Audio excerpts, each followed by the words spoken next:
जय हिंद दोस्तों। आज हम लोग स्वतंत्रता आंदोलन से संबंधित एक बहुत ही महत्वपूर्ण टॉपिक के बारे में अध्ययन करेंगे जिसका नाम है चंपारण सत्याग्रह। और इसके संबंध में बहुत सारे परीक्षाओं में क्वेश्चन पूछे जाते हैं। तो मेरा एक निवेदन है कि आप वीडियो के अंत तक बने रहिएगा ताकि इसके संबंध में कोई भी क्वेश्चन पूछे तो आप स्पष्ट रूप से उसका आंसर दे सकें। देखिए, टॉपिक है ना आपका, ये आपका पहला पॉइंट देखिए क्या है। कह रहा है कि चंपारण सत्याग्रह और सन दर्शाया गया 1917 ईस्वी। देखिए क्वेश्चन पूछेगा ना कि चंपारण सत्याग्रह कब हुआ। तो जो चंपारण सत्याग्रह हुआ है ना, सन 1917 ईस्वी में हुआ है। अब देखिए पहले समझेंगे कि चंपारण सत्याग्रह है क्या।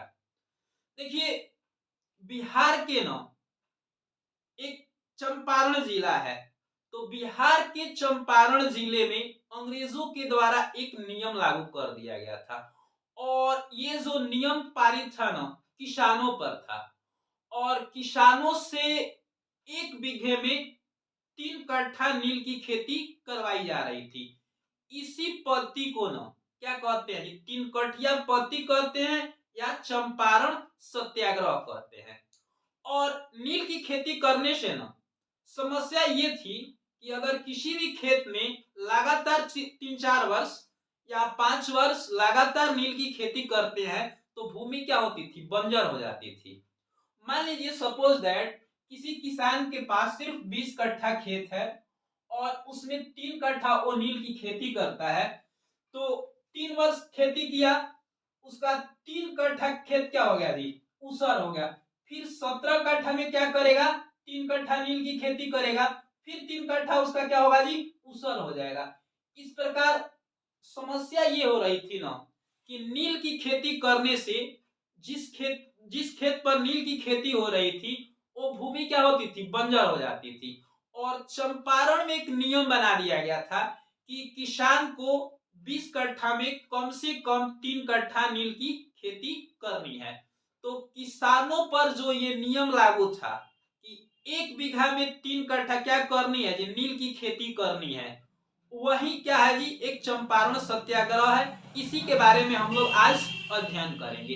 देखिए पहला पॉइंट आपका बन रहा है, यदि क्वेश्चन पूछेगा कि चंपारण सत्याग्रह कब हुआ, तो चंपारण सत्याग्रह कब हुआ है जी, 1917 ईस्वी में हुआ है। अब देखिए अगला पॉइंट हमारा क्या है। अगला पॉइंट कह रहा है कि महात्मा गांधी भारत में सत्याग्रह आंदोलन का प्रथम प्रयोग चंपारण चंपारण बिहार में किए। बिहार का एक चंपारण जिला है वहां पे किए हैं। देखिए महात्मा गांधी ने जब 1915 ईस्वी में दक्षिण अफ्रीका से भारत आए तो राजनीति की जो प्रथम शुरुआत है ना, कहां से किए, बिहार के चंपारण जिले से किए। तो क्वेश्चन पूछेगा आपके परीक्षा में, हालांकि ये क्वेश्चन बीपीएससी में पूछ चुका है कि महात्मा गांधी भारत में पहली बार मतलब सत्याग्रह का प्रयोग कहां पर किए। तो भारत में पहली बार महात्मा गांधी किसी भी सत्याग्रह का प्रयोग किए हैं तो कौन सा है जी, चंपारण सत्याग्रह। तो बिहार के चंपारण जिले में महात्मा गांधी के द्वारा प्रथम बार सत्याग्रह किया गया। तो महात्मा गांधी अपने राजनीतिक जीवन की जो शुरुआत है ना, कहां से किए हैं जी, बिहार के चंपारण जिले से किए। अपने राजनीतिक जीवन की शुरुआत जो है भारत में पहली बार कहां से किए हैं, बिहार के चंपारण जिले से किए थे।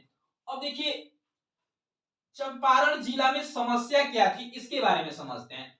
कह रहे हैं ना कि बिहार के चंपारण जिले में 3 कठिया पत्ती लागू थी। देखिए बिहार के ना चंपारण जिले में कौन सी पत्ती, 3 कठिया पत्ती। इसको ना आप 3/20 पत्ती के भी नाम से जानते हैं। 3 कठिया पत्ती यानी किसानों पर मतलब 20 कट्ठा में 3 कट्ठा किसकी खेती अनिवार्य कर दी गई थी जी, नील की खेती करनी। और इसी पत्ती को क्या बोला गया जी, 3 कठिया पत्ती बोला गया।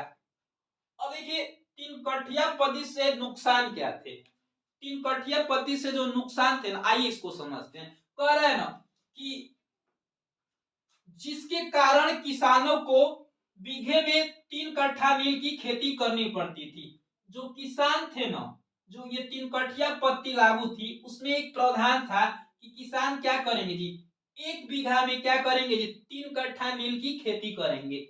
क्वेश्चन एक ये भी बनता है कि बिहार में कहां पर यह नियम लागू था कि 1 बीघे में 3 कट्ठा नील की खेती करनी है, या 3 कट्ठिया पत्ती कहां पे लागू था, तो बिहार के चंपारण जिले में। तो इसका आंसर हो जाएगा, क्या हो जाएगा जी, कि 3 कट्ठिया पत्ती कहां पे लागू था, चंपारण में। और 3 कट्ठिया पत्ती में यह नियम लागू था कि 1 बीघे में 3 कट्ठा नील की खेती करनी है। अब देखिए अगला पॉइंट क्या है, कह रहा है ना कि नील की खेती करने से किसानों की भूमि बंजर हो जाती थी। अभी ना समझा रहे थे, देखिए नील की खेती करने से ना किसानों की जो भूमि थी ना वो बंजर हो जाती थी।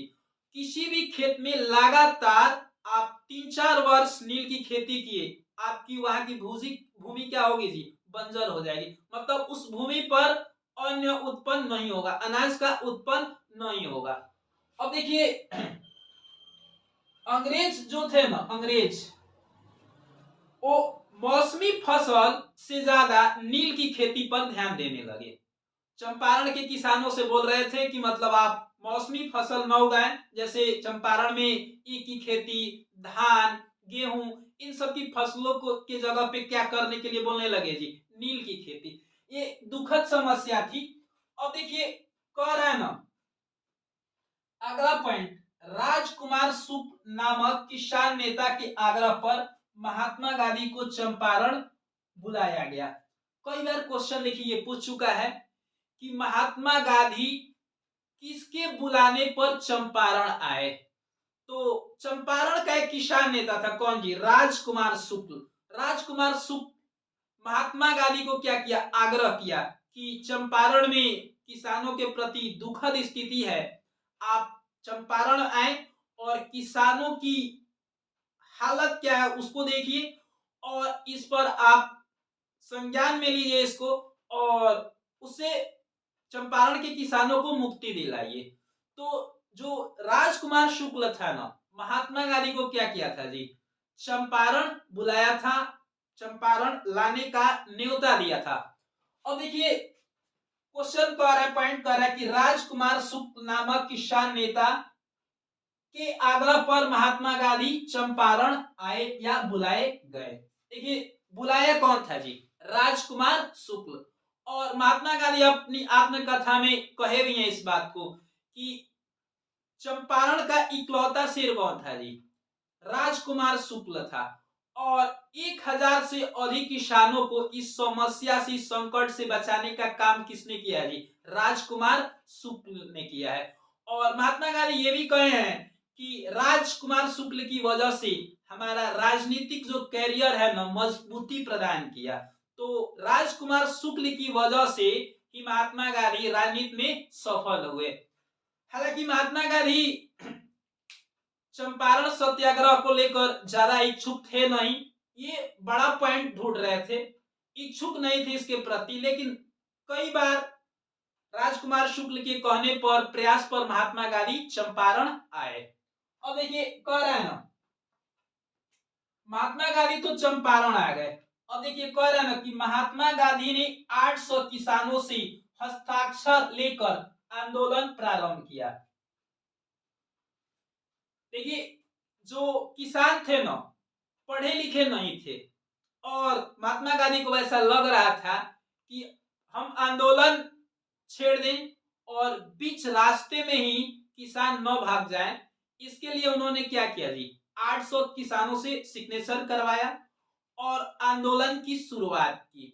तो एक प्रश्न ये भी बन सकता है यहाँ पर कि महात्मा गांधी ने कितने किसानों से सिग्नेचर करवाया था जी, तो 800 किसानों से। और आंदोलन की क्या की थी जी, शुरुआत की थी। तो अब देखिए अगला पॉइंट हमारा क्या है, कह रहा है ना कि कुछ दिन बाद अंग्रेजों ने कमिटी का गठन कर 3 कठिया पत्ती को समाप्त कर दिया। देखिए महात्मा गांधी के एक सफल प्रयास का ये नतीजा रहा कि कुछ ही दिन बाद क्या हुआ जी, अंग्रेजों ने कमेटी का गठन किया और तीन कठिया पत्ती को क्या कर दिया जी, समाप्त कर दिया। तो कई बार प्रश्न ये भी पूछता है कि किसके सफल प्रयास से या किसके आंदोलन के प्रयास से ये तीन कठिया पत्ती को समाप्त किया गया। तो ये जो प्रयास है ना, जो आंदोलन है ना चंपारण सत्याग्रह में, इसके मुख्य नेता कौन है जी, महात्मा गांधी। तो महात्मा गांधी के एक सफल प्रयास, एक सफल आंदोलन के द्वारा तीन कठिया पत्ती को क्या कर दिया गया जी, चंपारण से समाप्त कर दिया गया। तो यही पॉइंट बोला है कि कुछ दिन बाद अंग्रेजों की कमेटी का गठन हुआ और तीन कठिया पत्ती को क्या कर दिया गया जी, समाप्त कर दिया गया। देखिए अगला पॉइंट क्या है, कह रहा है कि महात्मा गांधी को अपने राजनीतिक जीवन में पहली सफलता भारत में बिहार के चंपारण जिले में मिली। देखिए महात्मा गांधी को न अपने राजनीतिक जीवन में पहली सफलता दक्षिण अफ्रीका में मिली है।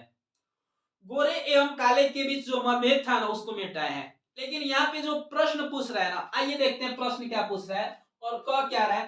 कह रहा है ना कि महात्मा गांधी को अपने राजनीतिक जीवन में पहली सफलता कहां पर जी, भारत में। भारत में पहली सफलता बिहार के चंपारण जिले में मिली। देखिए क्वेश्चन पूछेगा ना कि महात्मा गांधी को अपने राजनीतिक जीवन में भारत में पहली सफलता कहां पे मिली। तो भारत में जो पहली सफलता मिली है ना, चंपारण में मिली है। कौन सी पत्ती हटाए जी, तीन कठिया पत्ती। तो भारत में पहली सफलता कहां पे मिली है, बिहार के चंपारण में मिली है। हालांकि इनके राजनीतिक जीवन की पहली सफलता विदेश में मिली थी, कहां पे जी, दक्षिण अफ्रीका। तो अपने जीवन काल में दूसरी सफलता कहां पे पाए हैं जी, ये चंपारण में पाए हैं, बिहार के चंपारण जिले में। अब भारत में पूछेगा तो भारत में पहली सफलता कहां पे मिली है, बिहार के चंपारण जिले में मिली है। अगला पॉइंट कह रहा है ना कि महात्मा गांधी को अपने पूरे राजनीतिक जीवन की दूसरी सफलता बिहार के चंपारण जिले में मिली। देखिए इसके पहले दक्षिण अफ्रीका में गोरे एवं काले के बीच मतभेद को मिटा चुके थे महात्मा गांधी। इसी को देखकर राजकुमार शुक्ल बुलाया भी था। और दूसरी जो सफलता मिली है ना राजनीतिक जीवन में, कहां पे मिली है जी, चंपारण में मिली है। और भारत में पहली सफलता इनके राजनीतिक जीवन में कहां पे मिली है जी, बिहार के चंपारण जिले में हुई है। तो प्रश्न कई बार पूछता है कि महात्मा गांधी के राजनीतिक जीवन में भारत में पहली सफलता कहां पे मिली, तो बिहार के चंपारण जिले में मिली है। और इस प्रकार ओवरऑल जो कहेंगे ना उनके पूरे राजनीतिक जीवन में, तो दूसरी सफलता चंपारण में थी। इसके पहले दक्षिण अफ्रीका में वो क्या कर चुके थे जी, सफलता पा चुके थे। तो आज का जो हमारा टॉपिक होता है ये चंपारण सत्याग्रह यहीं पे समाप्त हो रहा है। और हमारी जो वीडियो है यदि आपको पसंद आई होगी तो प्लीज आप हमारे चैनल को सब्सक्राइब करें, वीडियो पे कमेंट करें, वीडियो पे लाइक करें। मिलते हैं अगले वीडियो में, तब तक के लिए जय हिंद।